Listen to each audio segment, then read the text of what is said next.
자, 뉴욕타임즈가 도널드 트럼프 대통령이 우크라이나에 대한 미국의 군사 지원을 중단하거나 취소하는 것을 논의할 계획이다라고 말했다. 이 소식통을 인용해서 이렇게 이야기합니다. 이 같은 소식은 트럼프 대통령과 JD 벤스 부통령이 볼로디미르 젤렌스키 우크라이나 대통령과 백악관 집무실에서 격렬한 언쟁을 벌인 지 사흘 만에 나온 소식입니다. 트럼프와 벤스는 금요일 백악관에서 러시아 우크라이나 전쟁 종식을 놓고 회동을 가졌지만 젤렌스키의 무리한 행동으로 인해 예정됐던 광물 거래 서명식이나 공동 기자회견 갖지 않았습니다. 워싱턴 포스트는 지난 금요일 트럼프 행정부가 우크라이나에 대한 진행 중인 모든 군사 지원 선적을 중단하는 것을 고려하고 있다라고 보도한 바 있습니다. 현재 약 55억 달러 규모의 레이더, 차량, 탄약 및 미사일이 선적을 기다리고 있는 중입니다. 이거 지금 안 보낼 수 있다라는 이야기가 나온 겁니다. 젤렌스키는 워싱턴을 떠나 런던으로 가서 주말에 유럽 정상회담에 참석했습니다. 뉴욕타임즈는 영국과 프랑스가 우크라이나와 러시아 간 평화협정을 확보하기 위해 의지의 연합을 결성하기로 약속했다고 보도했지만 이것이 트럼프를 만족시킬지 불확실하다라고 보도합니다. 영국과 프랑스가 우크라이나를 도와주기 위해서 지금 평화유지군을 보내주겠다라고 약속을 해주는 거죠. 지금 당장 보내는 거는 아닙니다. 그런데 일단은 지금 휴전 계획이 어떻게 돼 있냐면 러시아하고 우크라이나하고 휴전 협상을 하게 되면 한국 지금 38선처럼 중간에 이제 그 비무장지대를 설정을 하고 그리고 이 비무장지대에 한국은 유엔사가 지금 나와서 지키고 있지 않습니까? 마찬가지로 유럽연합군이 평화유지군을 보내서 그곳을 지키게 한다. 이런 구상을 지금 가지고 있는 겁니다. 이 구상에 대해서 유럽 평화군이 나가서 지켜주면 됐지 미국이 거기까지 뭘 신경을 쓰느냐라는 게 현재 지금 도널드 트럼프 대통령의 입장인 거고요. 젤렌스키는 유럽 평화군은 유럽 평화군이고 미국이 어떻게든 와서 도와줘야 된다. 보장을 해줘야 된다. 미군이 보장을 해줘야 된다라고 계속 땡깡을 부리고 있는 이러한 상황입니다. 한 소식통은 트럼프 대통령이 우크라이나에 대한 미국의 군사 지원을 중단하거나 취소하는 것을 논의하기 위해 수석 보좌진과 회동할 것이 예상된다. 뉴욕타임즈가 이렇게 보도를 했습니다. 주 영국 미국 대사인 피터 맨델슨이 지금 대사로 파견된 지 아직 한 달도 안 된 분인데 월요일 오늘이죠. ABC 뉴스와 인터뷰에서 젤렌스키가 트럼프 대통령이 전쟁을 끝내고 우크라이나에 정의롭고 지속 가능한 평화를 가져오기 위해 취하는 이니셔티브에 대한 확실한 지지를 표명해야 한다라고 말했다가 오히려 역풍을 맞았습니다. 무슨 얘기냐면 영국 대사 입장에서는 트럼프의 임명을 받아서 영국에 가 있는 대사니까 젤렌스키가 진짜 트럼프의 구상에 대해서 지지해 준다. 난 트럼프 뜻대로 하겠다라는 것을 보여주지 않으면 그러면은 안 될 것이다. 이런 얘기를 해준 거거든요. 그러니까 트럼프의 뜻에 따라서 움직이겠다라는 확실한 지지 의사를 보여줘야 그래야 트럼프가 움직일까 말까 하는데 그 트럼프랑 싸워가지고 되겠느냐. 이제 이렇게 이야기를 한 것인데 이런 얘기했다가 좌파들한테 공격을 당하고 있습니다. 일요일에 어제죠. 젤렌스키는 BBC와 인터뷰를 하면서 광물 거래에 서명하고 미국과 건설적인 대화를 할 용의가 있다라고 이야기했습니다. 누구 맘대로? 무슨 대화의 주도권이 지금 본인한테 있다고 착각하고 있는 모습입니다. 젤렌스키는 또 이 우크라이나의 입장을 들려주고 싶었을 뿐이다 라고 본인의 무례한 행동을 그냥 무마하려고 하는 모습까지 보여줬습니다. 우크라이나의 입장은 이거다. 우리가 얼마나 애가 타고 간절하면 이렇게까지 얘기하겠느냐. 그걸 보여주려고 했을 뿐이다라는 건데 그걸 보여주는 방법이 그 정도밖에 안 된다 그러면 일국의 대통령이라고 하는 사람이 참 갑갑하기 짝이 없는 신뢰를 범했다. 그럼 적어도 미안하다라든가 그동안 고마웠다라든가 뭐 적절한 후속 조치가 있어야 되는데 미안하다는 얘기도 진심으로 고맙다라는 이야기도 아직 안 나오고 있습니다. 트럼프는 러시아 우크라이나 전쟁을 끝내고 싶고 유럽 국가들이 나서서 우크라이나의 전후 안보를 제공해야 한다고 말하고 있습니다. 아까 말씀드린 대로 유럽 평화유지군이 나오면 됐지 미군이 거기까지 개입할 필요는 없다라는 게 트럼프의 입장입니다. 그런데 유럽 평화군, 그러니까 나토 쪽도 그렇고 이 지금 젤렌스키도 그렇고 미국이 없으면 그러면은 다른 나라들이 와서 도와준다라고 해봤자 이게 제대로 약속을 보장받는 모습이라고 보기 어렵다라는 게 젤렌스키의 일관된 주장이고 유럽 국가들도 미국이 자꾸 들어오라고 얘기를 좀 하고 있는 겁니다. 그런데 지금까지 유럽 연맹의 평화유지군이, 그러니까 나토 평화유지군이 우크라이나를 지켜준 적이 아직은 없었습니다. 그렇죠? 지금 문제가 되고 있는 2014년 민스크 협정 이후로 유럽 평화유지군이 그 국경을 지켜준 적이 없었습니다. 그러니까 지금 유럽 평화군이 지켜주는 것만으로도 엄청난 변화를 일으키고 있는 것인데 그것만으로도 충분할 수도 있는 건데 왜냐하면 아무리 푸틴이 전쟁 광이라고 하더라도 뭐 실상은 그렇지 않지만 그렇다라고 치더라도 그렇게 전쟁을 유럽 연합군과 나토와 직접 대놓고 전쟁을 이건 세계 대전을 일으키는 건데 푸틴이 그런 결정을 할 정도로 미치광이가 아니다라는 점, 그 부분을 저희가 좀 생각할 필요가 있다라는 거죠. 미국이 없어도 충분히 전쟁이 일어나지 않을 수 있다는 겁니다. 트럼프 대통령이 과거에 어떻게 얘기했습니까? 내가 계속 대통령이었더라면 우크라이나 전쟁은 아예 벌어지지도 않았을 것이다. 왜냐하면 러시아가 우크라이나를 침공할 생각 자체가 나지 않게 그런 결심을 갖지 못하게 국제 정세 자체를 그렇게 만들었을 것이다 라는 거죠. 전쟁을 일으킬 환경을 만들지 않으면은 전쟁이 일어나지 않는 것인데 조 바이든 대통령은 너무나도 잘못해서 전쟁을 일으킬 환경을 만들어 놨다는 게 문제 아니었습니까?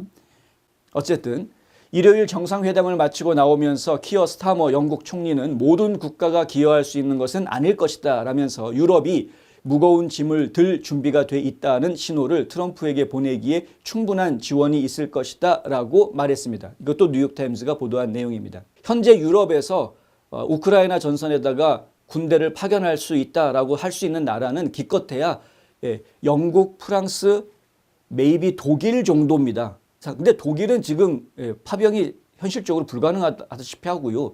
뭐 무기 지원이라든가 이런 건 가능할지 모르겠는데. 그러니까 결국에는 영국하고 프랑스 빼고 나면은 지금 더 이상 추가될 나라가 없습니다. 사실은 현실적으로. 그 스타머는 그걸 알고 있을 텐데 결국은 영국하고 프랑스밖에 없으니까 미국이 도와줘야 됩니다. 그 얘기를 했어야 되는 건데 그 얘기를 제대로 하지 못하고 있다. 에마누엘 마크롱 프랑스 대통령은 프랑스 신문 르피가로에 영국과 프랑스의 계획은 우크라이나와 러시아 간의 한 달 휴전으로 시작될 것이며 평화유지군 파병은 그 이후에나 이루어질 것이라고 말했습니다. 마크롱 대통령은 앞으로 몇 주 동안 우크라이나 영토에 유럽군은 없을 것이다 라고 이야기했고요. 문제는 몇 주가 걸릴 협상을 통해서 이 시간을 어떻게 활용해 접근 가능한 휴전을 달성하고 평화가 체결되면 파병하는 것이다 라고 말합니다. 우리는 평화를 원한다. 어떤 대가를 치르더라도 보장 없는 평화를 원하지는 않는다. 이게 이제 마크롱이 한 이야기입니다. 젤렌스키는 금요일 백악관을 방문하기 전에 연방 상원 의원들을 만났습니다. 약 1시간 정도 진행된 만남. 이 만남에 여러 상원 의원들의 모습이 나오는데 공화당 의원들도 있었고 민주당 의원들도 있습니다. 공화당에서는 린지 그레이엄 의원, 척 그레슬리 같은 의원들 얼굴이 좀 보였고요. 민주당 의원들 중에서는 크리스 쿤스, 에이미 클로부샤 이런 의원들이 좀 보였습니다. 이렇게 공화 민주 가리지 않고 양당의 상원 의원들을 만나서 젤렌스키가 보여준 모습은 뭐였냐? 트럼프 앞에서 보여준 모습과는 완전히 다른 모습을 보여줍니다. 여기 보시면 아시겠지만 굉장히 화기애애한 분위기 아주 좋죠. 그냥 서로 이렇게 막 툭툭 만져주고 쭉 일렬로 서 있는 사람들이 전부 다 연방 상원의원들입니다. 거의 대부분이. 이 사람들을 쭉 만나 화기애애한 분위기고. 웃는 모습 보십시오. 트럼프를 만났을 때하고는 판이하게 다른 표정 분위기, 여러 의원들의 모습들이 나오고요. 바라스 의원도 보였던 것 같고. 근데 여기에서 지금 좀 전에 보셨던 그 상원 의원들과 젤렌스키가 만나는 그 장면에서 젤렌스키가 했던 이야기는 뭐냐면은 우리가 그냥 단순한 파트너가 아니고 친구다. 그런 이야기를 합니다. 아주 화기애애한 분위기였습니다. 그리고 이 상원 의원들이 젤렌스키한테 뭐라고 얘기를 했냐면 우리가 당신을 만나자고 한 것은 당신을 격려하기 위해서 만나자고 한 거다. 이런 이야기를 주고받습니다. ABC 뉴스에 따르면 젤렌스키는 상원 의원들에게도 안전을 보장해달라는 말을 했고 일부 의원들이 우선 광물 거래 먼저 집중해서 그거 먼저 처리하고 그 다음에 안보 문제에 대해서 이야기하자라고 이야기하면서 무마시켰다고 합니다. 왜냐하면 안보 챙겨달라고 상원의원들한테 땡깡을 부리는데 상원의원들도 곤란해졌다는 거죠. 입장이. 그걸 상원의원들이 약속해 줄 수 있는 게 아니니까. 일각에서는 이 회동에 참석한 사람들 모두를 조사해야 된다. 좀 전에 보셨던 X 게시글에 그런 말이 쓰여져 있습니다. 참석자들을 전쟁광들이라고 표현을 합니다. warmongers. 이 사람들 다 조사해야 된다. 왜 이런 말이 나오냐면요. 상당수의 정치인들, 미국 정치인들이 우크라이나 전쟁을 통해서 금전적인 이익을 얻은 것으로 알려져 있기 때문에 이런 말이 나오는 겁니다. 굳이 지금 젤렌스키가 백악관에 가기 전에 상원의원들이 따로 불러가지고 방에서 이렇게 회동을 가지면서 화기애애한 분위기를 가질 수 있었던 것은 서로 간에 주고받은 게 있기 때문에 그런 거 아니냐. 그러니까 거기서 젤렌스키가 우리는 그냥 단순한 파트너가 아니고 친구다라고 이야기할 수 있었던 배경이 결국은 다 니들 뒷돈 챙겨줘서 이런 말이 나올 수 있는 분위기가 된 거 아니냐. 상원의원들이 정말 제대로 된 사고를 가지고 있었다면 대통령이 회담을 한 다음에 고마움을 표시를 하든가. 이건 대통령이 만나서 지금 사인하기도 전인데 그 전에 젤렌스키 먼저 자기네 방으로 불러들여가지고 따로 만나고 하는 것들이 이게 뭐냐 이제 이런 지적을 할 수밖에 없는 거죠. 이와 관련한 조사가 사실 진행이 되고 있습니다. 현재. 그러니까 우크라이나에 보냈던 상당히 많은 지원금, 젤렌스키가 직접 한 말대로라면 1,700억 달러의 군수 지원이 미국에서 있었는데 근데 젤렌스키가 하는 이야기는 미국에서는 그렇게 이야기하는데 우리가 받은 거는 770억밖에 안 된다. 나머지 1,000억 달러 정도의 군수품이 어디로 갔는지 우리는 모른다. 나는 모른다. 이랬거든요. 그러면 그 돈이 어디로 갔겠습니까? 결국은 중간에 어디로 새인 건데 누구 주머니로 들어갔느냐? 조사를 안 할 수가 없는 거죠. 진행이 되고 있습니다. 그래서 일각에서 이미 발표 나온 것들이 있습니다. 조 바이든이 얼마를 받았다. 척 슈머가 얼마 받았다. 여기 명단에 보면은 공화당 상원의원, 민주당 상원의원 가릴 거 없이 한 번씩 우크라이나 전쟁터에 갔다 오고 격려해주러 갔다 왔다 한 사람들은 다 돈을 받은 그러한 정황들이 나오는데 이 사람들이 받은 돈이 그냥 몇백만 불 수준도 아니고요. 전부 다 6천만 불, 8천만 불 이런 식의 돈들을 받은 것으로 지금 나와 있습니다. 아직 공식화된 기록은 아닙니다만 조만간에 이것이 발표가 될지 아니면 좀 발표되는데 시간이 더 걸릴지는 모르겠습니다만은 미국에 있는 정치인들과 우크라이나 이 전쟁을 두고 가졌던 뭔가 블랙 머니 커넥션이, 머니 런더리, 돈 세탁 커넥션이 있었던 것 아니냐라는 의혹은 굉장히 짙어져 있는 상황입니다. 그러니까 결국 젤렌스키 입장에서 트럼프한테 땡깡을 부릴 수 있었던 근거는 무엇인가?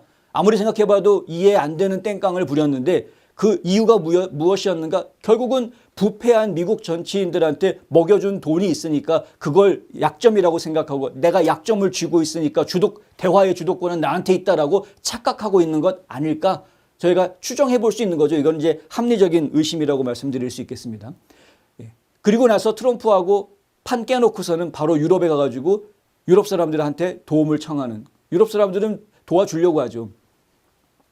제가 한 가지만 더 말씀드리겠는데 지금 이러한 상황들이 벌어지고 있는 배경에는 나토가 기본적으로 러시아를 아주 지극히 싫어하기 때문에 이러한 일들이 벌어지고 있는 겁니다. 그런데 트럼프 입장에서는 어떤 이야기를 하고 있냐 하면 그거는 예전에 구소련 시대의 이야기이지 나토가 결성이 됐던 시기는 소련이라는 공산주의 국가, 그것도 제국주의적인 공산주의 국가, 소련이라는 나라가 있을 때 나토가 결성이 됐던 건데 결국은 공산주의 블락을 전 세계로 확장하려고 하는 그러한 전쟁을 또다시 벌이지 못하게 하기 위해서 나토를 결성을 하고 미국이 거기에 끼어들어가서 도와주고 있었던 거였는데 이미 소련이 붕괴된 지가 오래되지 않았냐라는 이야기죠. 지금 러시아는 과거의 소련과는 다르다. 이 트럼프의 생각인 겁니다. 그러니까 결국에는 현실을 지금 제대로 바라보고 제대로 파악을 하고 있다면 그런 무슨 공포증에 쪄들어가지고 잘못된 판단을 내리는 어리석은 결과로 연결되지 않을 수 있다는 게 트럼프의 생각인 거고요. 그런데 아직까지도 서유럽 국가들은 이 공포심에서부터 벗어나질 못하고 있는 스스로들 그런 상황.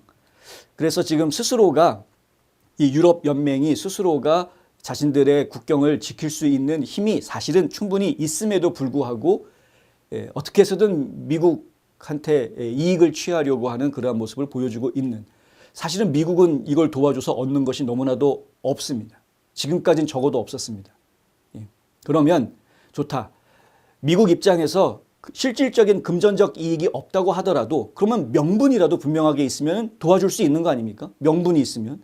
그래서 기껏 만들었던 명분이 뭐였냐면 자유민주주의 체제를 지키는, 어차피 그 싸움이었으니까, 구소련과 나토와의 싸움은 그거였으니까 자유민주주의 진영을 지키기 위해서 미국이 나서겠다. 그 명분 하나 가지고 사실은 버틸 수 있는 거였는데 젤렌스키가 그 명분마저 날려버렸습니다. 전시라는 이유를 대고 대통령 선거를 치르지를 않았습니다. 임기가 끝났는데도 불구하고 그냥 비상 전시 체제라는 이유로 선거를 치르지 않고 본인이 그냥 대통령 임무를 계속하고 있는 겁니다. 무작정. 그러니까 트럼프가 말싸움하다 말고 독재자란 표현까지 그냥 확 나올 수밖에 없었던 이유가 바로 그런 겁니다. 이런 부분들에 대해서 우리 젊은이들이 잘 모릅니다. 대통령 선거도 치르지 않고 지금 계속 대통령 하고 있어서 트럼프가 그거 가지고 뭐라고 그랬더니 지금 화냈다. 이러니까 더 이상 얘기를 안 하더라고요. 이해한다는 거죠. 이러니 이제 자유민주주의를 지켜주자라는 이야기도 하기 어려운 상황이 되어버렸고 트럼프 입장에서는 우크라이나를 도와줘야 될 명분이 사실 지금 없습니다. 광물협정 이건 제대로 돼주면 이거는 우크라이나에게도 좋은 일입니다. 적어도 우크라이나가 가지고 있는 광물에 대해서 최소 5천억 달러 이상의 값어치를 인정해주고 있는 거니까 미국이 군수 지원해 준 거에 대해서 충분히 사례 받아오고도 훨씬 많은 광물이 우크라이나에 존재하는 것이기 때문에 사실 우크라이나 입장에서는 이제 광물을 수출할 수 있는 뭐 새로운 터전이 만들어질 수 있는 것이고요. 그리고 지금 중요한 것은 계속해서 미국과 관계를 가질 수 있게 되는 것이죠. 여기서부터 시작하면 되는 건데 푸틴은 트럼프가 대통령으로 있는 한 푸틴은 어차피 우크라이나에 두 번 다시 공격 안 할 겁니다. 그거는 불을 보듯 뻔한 건 적어도 트럼프에 대해서 조그만한 믿음이라도 있으면은 그 생각은 할 수 있어야 되는 건데 지금 전혀 트럼프에 대한 믿음조차 없는 분석이 전혀 안 된 거죠. 트럼프에 대해서. 어쨌든 상황이 좀 이상하게 뒷꼬여 있으나 하지만 마지막에 막 떨다가 결국은 탁 꽂히는 그러한 상황으로 갑작스럽게 협상이 타결되고 휴전이 이루어지는 상황이 올 것으로 저희는 예상하고 있습니다. 이미 준비는 다 되어져 있기 때문에 한두 사람 때문에 일이 꼬이고 있는 것이지 전체가 다 일을 꼬고 있는 것이 아니기 때문에 그렇습니다.